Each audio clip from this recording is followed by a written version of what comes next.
Now, you say that health is a team sport. Who are the players on this team other than the patient and his physician? Very interesting question.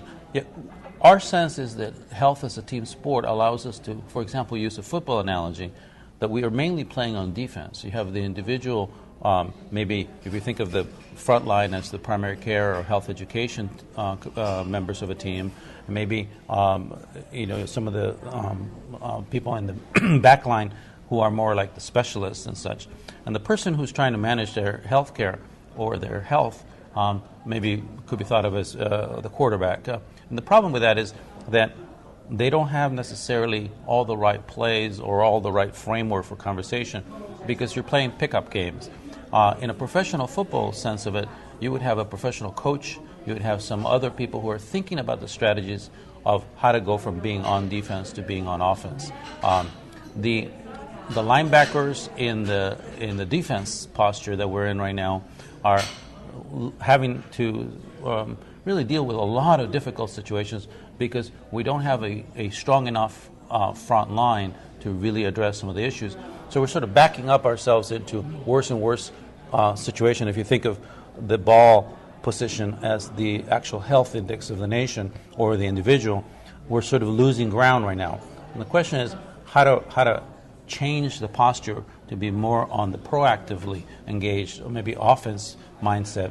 And for that, you're going to need some professional coaching. You may need some additional players on the team, for example. Does this have to do with social networking? For example, all of the players on this team could be on Facebook or something similar, and they Yes. can all communicate instantaneously together. Exactly. So there are possibilities of combining people's interests and choices of communication, i.e. things like Facebook, with trust. To be able to really make a difference in a person's life and their decisions, that person needs to have real trust that they're part of your team and they're not actually trying to hurt you. The flip side of this is people don't always know all the individuals that might be of real help to them. And so social networking and use of telecommunications and such to help that might allow you to meet other people that truly would make a difference to you.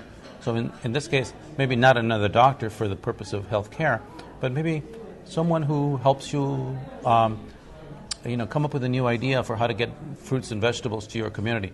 So for example, there are now places known as mobile veggies.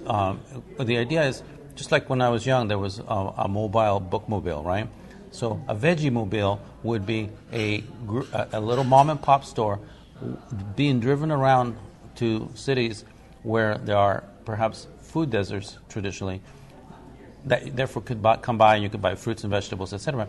Well, people wouldn't even know about these things unless they start sharing the fact that these concepts already exist, and maybe we could help replicate this more further in the real world, but having it communicated through the virtual communication systems.